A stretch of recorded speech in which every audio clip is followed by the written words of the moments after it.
What if the path to living a more vibrant and empowered life, full color, wasn't about doing more, but doing things in a way that matters? Welcome to Say Yes with Kat. If you're ready to move from surviving to thriving and want doable tools that honor your whole self, mind, body, and spirit, you're in the right place. Are you ready to say yes? Let's dive in. Hey friends, welcome to the 17th episode of Say Yes with Kat. Today's episode is all about choice, and not just the food choices we make every day, but I want to dig into some of the bigger choices in life, like who we call family. Today, I'm joined by someone who I consider chosen family, my niece Gabby. Now, technically, we are not related by blood or marriage, but a few years ago, during a really hard season for both of us, we were brought together by life circumstances. Gabby was in the early stages of her first pregnancy, and I was walking through some of my own personal challenges. But through that time, in the beautiful birth of her child, my now godson, we formed a bond that is family in every way, and we choose each other all the time. That's kind of the thing about chosen family. Like, you welcome the full version of a person into your heart, and you do it for life. I want to explore choice today because just like we choose family, we can use that same powerful commitment when we work to choose nutrition. Every day, every meal, every snack. Those are all opportunities to choose not only what fuels us, but what heals us and what keeps us moving forward. Thanks for joining me today, Gabby. I kind of want to start at the beginning when we first met. Let's talk about what your nutrition looked like day to day. Can you kind of walk me and the listeners through what you ate in a typical day back then? In a typical day back then, I would probably eat fast food, mostly McDonald's or Chick-fil-A. I ate out all the time. All the meals? Yeah. I didn't have home-cooked food. Okay. You procured the food outside of the home, and most of it was convenient and fast food. When you got up in the morning, what would you eat? I would not wake up early in the morning. I'd probably wake up for like 5 minutes and then realize I'm exhausted and go back to sleep. And then I'd wake up in the afternoon and have my first meal, which would be McDonald's or whatever was closest or most convenient.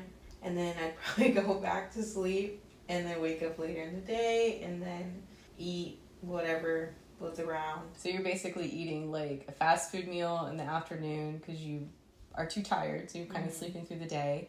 And then around midnight you're kind of poking around and looking for another quick hit. And in between all of that, you're just kind of snacking on processed foods. Yep, just whatever's around. There really wasn't any kind of vegetables or anything like that in there? Nope. Not a salad, nothing? Nope. Okay.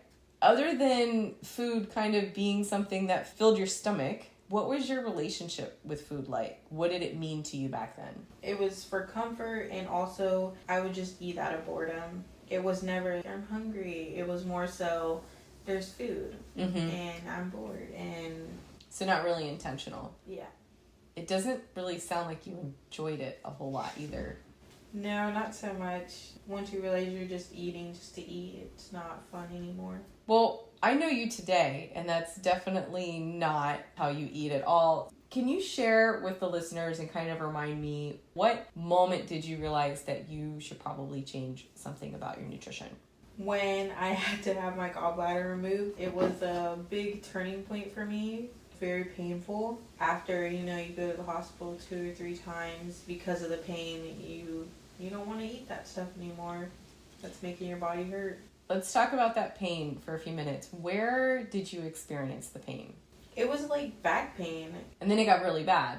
Yeah. I mean, middle of the night, you're calling me, and your sister, of all people, drove you to the hospital. Yes, that was big for me. That's how I knew I really was couldn't do it. Yeah, once I let her drive me to the hospital. Nothing like our little sister having to kind of come through and save the day. Yeah, so, new driver and all. When you got to the emergency room, how did they finally land on it was your gallbladder? They asked you the normal questions, like where's the pain, things like that.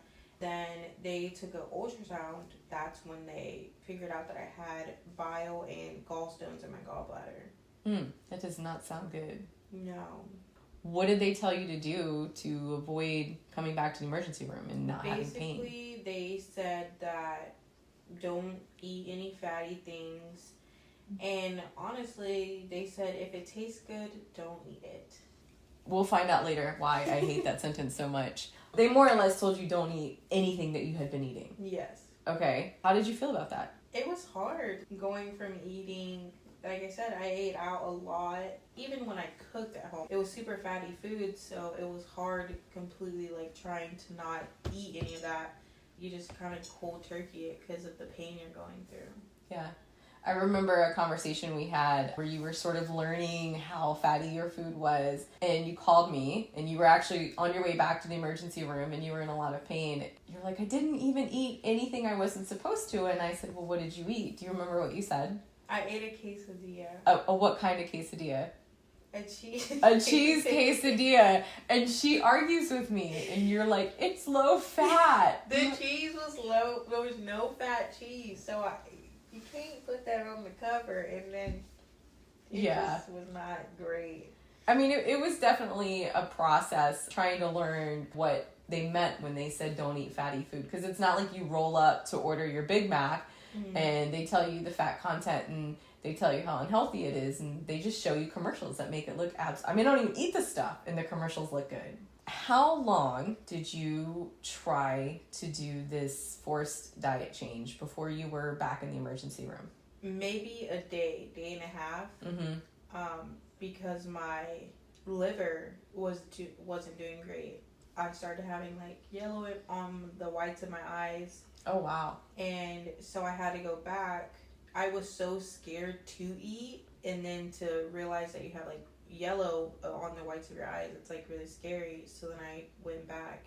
I had already gotten scheduled for my surgery for the following week. So within like a week or so of this major back pain, you basically had your gallbladder removed. Yeah. Well, I mean, at least it kind of was a choice of yours to remove your gallbladder. I mean, the pain certainly forced you into that situation. But once you made the choice, you changed your nutrition. Yeah. You know, I mean, that's a big investment, having a body part removed, as far as making a choice about your health. Can you share with us a little bit, what does your nutrition look like today? And maybe kind of what were some of the challenges getting yourself there? Now, I barely eat out. If I eat out, it's maybe like once a week, not even. I eat a lot of more vegetables, like healthy foods. I have changed my diet a lot. I barely eat meat. What really was hard for me, and like I still struggle with sometimes, is the sugar or wanting sweets. That's like a real struggle. Yeah. I mean, I think a lot of people can relate to this and find these same challenges in there. What are some of the things that you've done that you think helped you overcome getting to a point where you make better choices? Trying foods. Okay. Trying foods was in the beginning of my journey of eating better, changing your diet. I was just always nervous to try things because I thought it was going to taste gross, or it just wasn't going to be what I thought it was going to be. But now I try different things. I at least try it once, and if I don't like it, I'm okay with that, the fact that I did try it. But me and Kale have this horrible relationship. Long history, guys. Long history. I did her wrong. I gave her a raw piece of kale early on. It was a bad choice.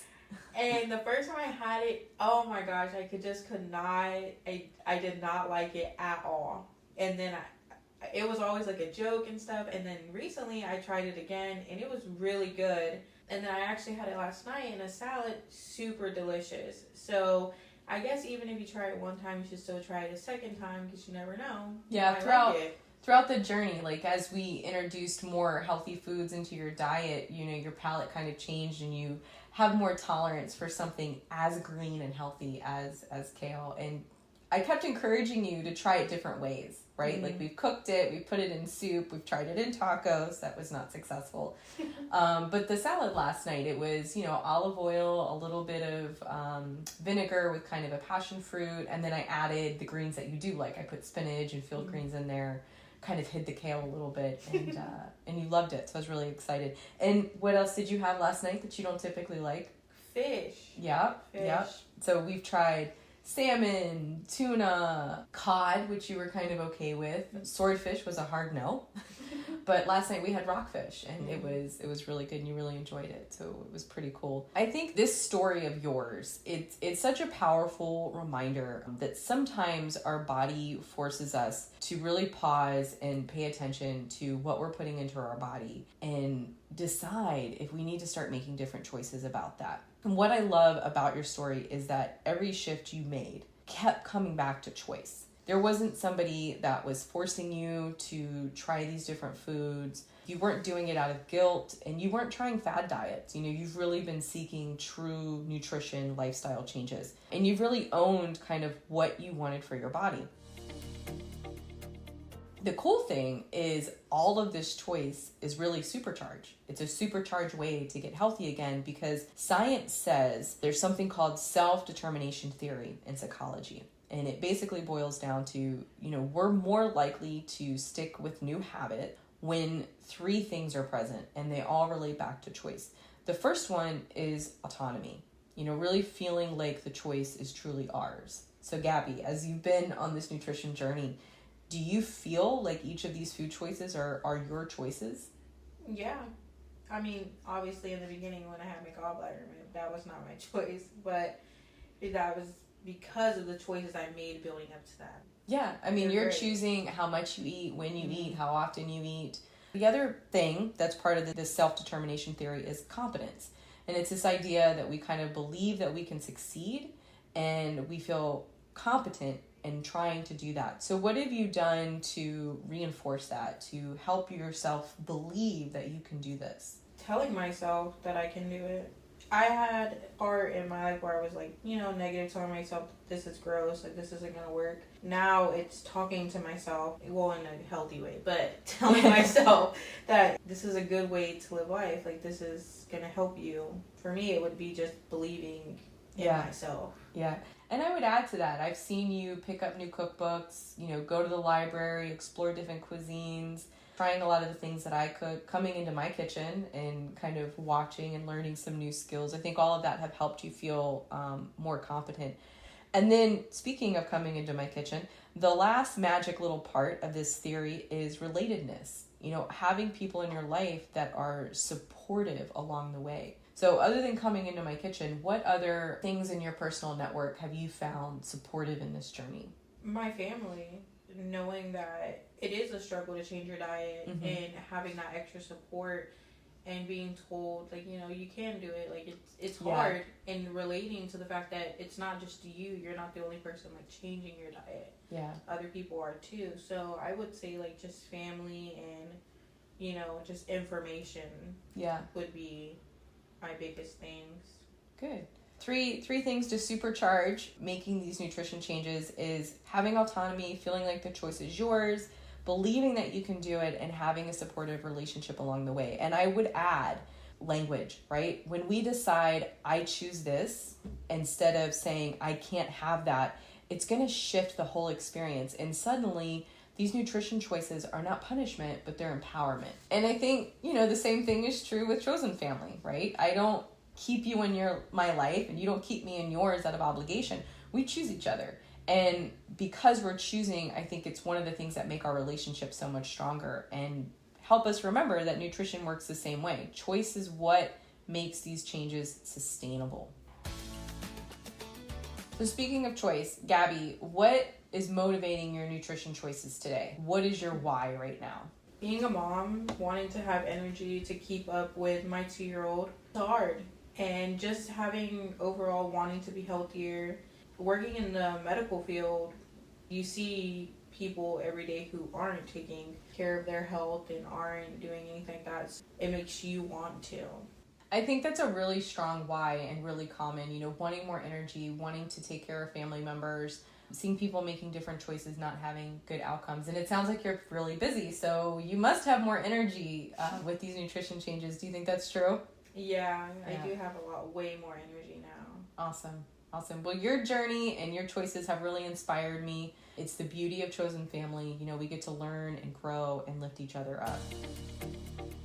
So before we wrap up, I want to leave listeners with something really practical.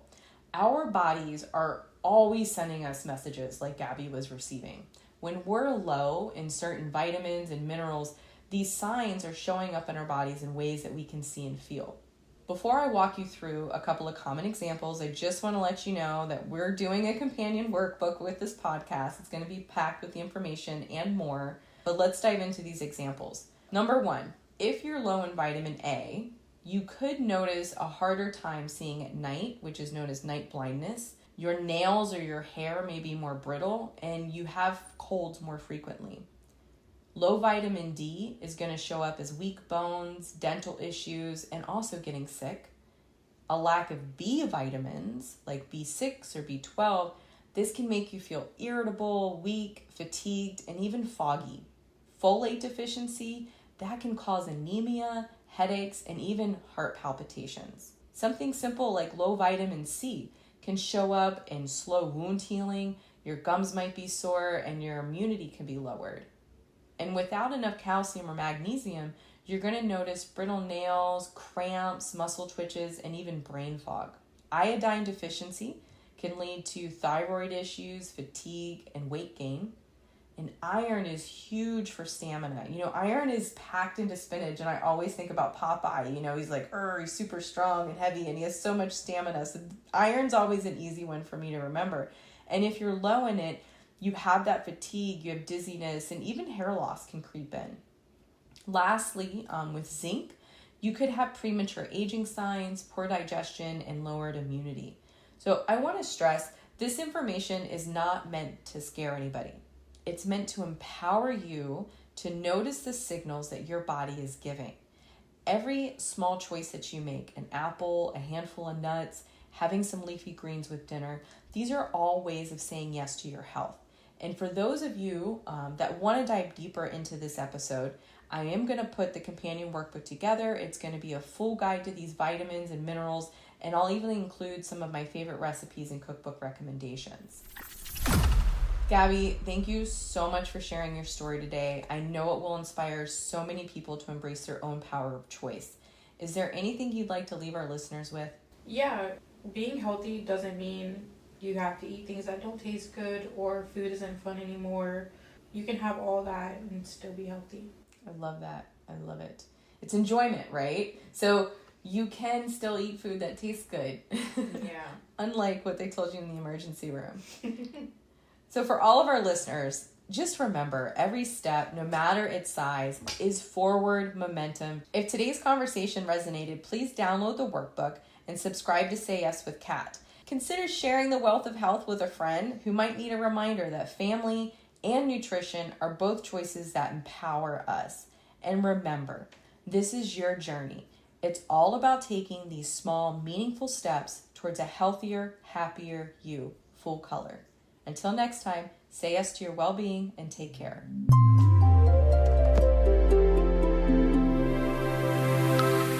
The content of this podcast is for educational and informational purposes only and is not intended as medical advice. Please consult a licensed healthcare provider before beginning any new health practice. Do not ignore or delay seeking medical advice because of something shared in this episode. If you're experiencing a medical emergency, call 911 or visit your nearest emergency room. Listening does not create a practitioner-client relationship. Yes to Holistic Health makes no guarantees regarding outcomes based on the information provided. Copyright notice, Yes to Holistic Health, all rights reserved. This content may be shared for nonprofit educational purposes with credit to Yes to Holistic Health. No commercial use without written permission.